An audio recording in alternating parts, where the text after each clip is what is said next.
Level पर भी देख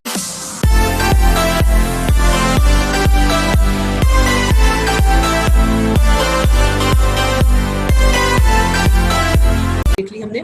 सो अब हम अगर बात करें, स्टार्ट करें नेफ्रॉन के फर्स्ट स्ट्रक्चर से, जो क्या है हमें पता है कि ग्लोमेरुलस है और उसमें बोमेंस कैप्सूल भी आ जाता है, जिसको आप कंबाइन तौर पर रीनल कॉर्पसल का नाम भी देते हैं।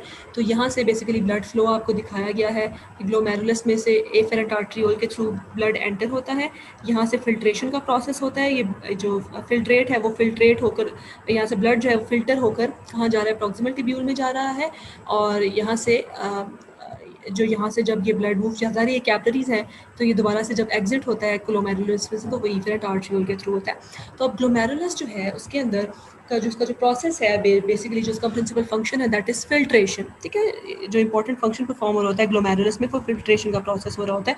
ब्लड में से जो वेस्ट प्रोडक्ट्स है, क्या फिल्टर हो रहा होता है, वेस्ट प्रोडक्ट्स फिल्टर हो रहे होते हैं। किस तरह से फिल्टर हो रहे होते हैं, अगर हम आप इसकी थोड़ी सी डिटेल में जाएँ तो इस तरह के ये जो हमारी कैपिलरीज होती है ना ग्लोमेरुलस में, वो थोड़ी स्पेशलाइज्ड काइंड ऑफ कैपिलरीज होती हैं। उसमें इस तरह से स्लिट्स बनी हुई होती हैं, कुछ गैप्स होते हैं जहाँ से स्मॉल अमाउंट ऑफ पार्टिकल्स, यानी कि जिनका स्मॉल साइज़ है वो गुजर सकते हैं, लेकिन जो बिग साइज़ मॉलिक्यूल्स हैं वो यहाँ से नहीं गुजर सकते। यहाँ पे आप देख सकते हैं जैसे ये प्रोटीन है, ये बिग साइज़ की प्रोटीन है, तो ये यहाँ से नहीं गुजर सकती।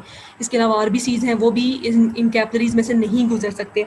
तो जो फिल्ट्रेट होता है उसके अंदर तो ना आपके पास बिग प्रोटीन्स होती हैं, ना आपके पास आरबीसीज होते हैं, और ना ही इसके अलावा जो अदर बिग पार्टिकल्स हैं, बिग मॉलिक्यूल्स हैं आपके ब्लड के अंदर, वो यहाँ मौजूद नहीं होते फिल्टर में। जो सिर्फ small amounts of small size molecules हैं जो गुजर सकते हैं इन स्लिट्स में से, इन गैप्स में से, इन फेनेस्ट्रेटेड कैपिलरीज में से, इन होल्स में से, वही सिर्फ फिल्ट्रेट का हिस्सा बनते हैं। सो जो फिल्ट्रेशन है वो हाईली डिपेंडेंट है ग्लोमेरुलस के फिल्ट्रेशन रेट के ऊपर। ठीक है, अब ये ग्लोमेरुलस फिल्ट्रेशन रेट क्या है और हमें इसे पढ़ने की ज़रूरत क्या है। बेसिकली ग्लोमेरुलस फिल्ट्रेशन रेट क्या होता है, the volume of the filtrate formed by both kidneys. ठीक है, अब ये जो फिल्टर दोनों किडनीज बना रही होती हैं और जिस रेट पर बना रही होती है, मीन्स बाय बोथ किडनीज पर मिनट। ठीक है, जो फिल्ट्रेट कर रही होती है पर मिनट दोनों किडनीज, वो क्या कहलाता है, ग्लोमेरुलर फिल्ट्रेशन रेट।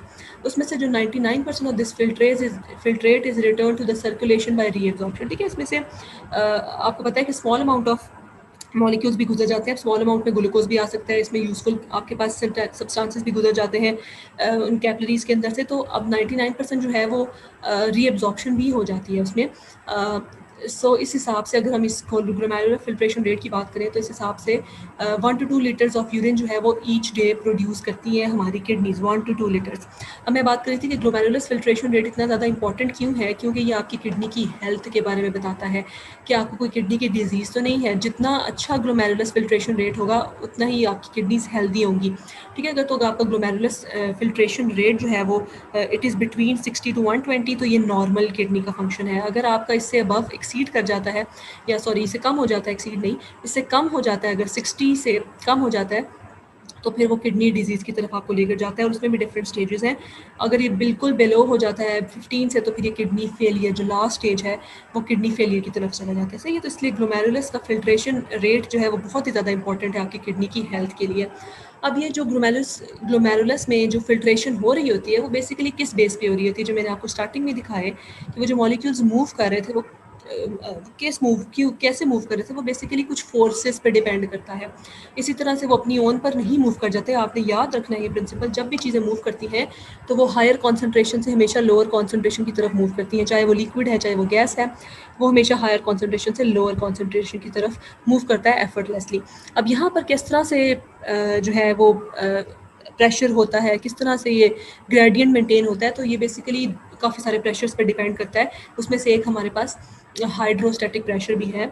जो हमारा GFR है वो डिपेंड करता है हाइड्रोस्टैटिक प्रेशर के ऊपर। अब हाइड्रोस्टैटिक प्रेशर क्या है, basically is the pressure produce by a fluid against a surface. ठीक है, अब एक कोई भी फ्लूइड जब किसी सरफेस के ऊपर अपना प्रेशर एक्सर्ट कर रहा होता है उसको आप हाइड्रोस्टैटिक प्रेशर कहते हो। और आपको पता है कि आपकी जो ब्लड है उस पर प्लाज्मा पोर्शन भी मौजूद है, और प्लाज्मा इज़ 90% वाटर, फ्लूइड है वो। ठीक है, तो इसलिए वो भी एक प्रेशर अप्लाई कर रहा होता है आपकी ग्लोमेरुलस की कैपिलरीज के ऊपर, उनकी कैपिलरी मेम्ब्रेन के ऊपर एक प्रेशर अप्लाई कर रहा होता है। इसके अलावा सिर्फ यही फ्लूइड मौजूद नहीं होता, हमारी जो किडनी है उसके अंदर भी जो बोमेंस कैप्सूल है उसके अंदर भी फ्लूइड मौजूद है, जाहिर है। ठीक है, तो वो अपोजिट साइड से एक्सर्ट कर रहा होता है, वो भी हाइड्रोस्टैटिक प्रेशर जो है वो एक्सर्ट कर रहा होता है, और जो ब्लड है कैपिलरीज के अंदर वो भी एक्सर्ट कर रहा होता है। तो जिस साइड पर प्रेशर ज़्यादा होता है, ठीक है, जिसका ज़्यादा पलड़ा भारी होता है, उस साइड पर फ्लूइड मूव करना शुरू हो जाता है।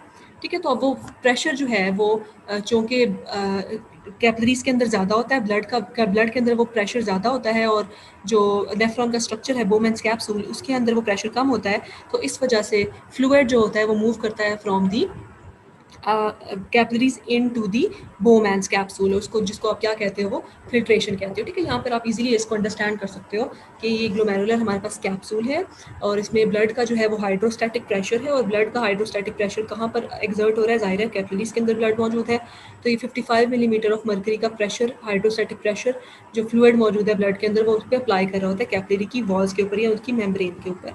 और अगर हम इसकी बात करें कोलॉइड ऑस्मोटिक प्रेशर की, ठीक है, तो वो 30 मिलीमीटर ऑफ मर्करी होता है हमारे पास। और फिर जो कैप्सुलर प्रेशर है, यानी कि अपोजिट प्रेशर है, यहाँ पर मैंने बताया था बोमन कैप्सूल में भी डेफिनेटली फ्लूइड मौजूद है, तो जो वो यहाँ से भी वो डेफिनेटली अप्लाई कर रहा होगा, तो ये अपोजिट डायरेक्शन में अप्लाई कर रहा होगा, और हाइड्रोस्टैटिक प्रेशर जो है वो अपोजिट डायरेक्शन में अप्लाई कर रहा होगा। लेकिन फ्लूइड किस साइड पे मूव करेगा, किस प्रेशर की तरफ मूव करेगा, from higher concentration to from higher pressure to lower pressure, जो कि कहाँ पर है, कैप्सूल में है। कैप्सूल में 15 है और यहाँ पर 55 है, तो 55 से डेफिनेटली 15 प्रेशर की तरफ ही मूव करेगा ना फ्लूइड। तो इस तरह से कैपिलरी से फिल्टर होता हुआ आपका जो फ्लूइड है वो फिल्ट्रेट जो है वो मूव हो जाता है इनटू द बोमेन्स कैप्सूल।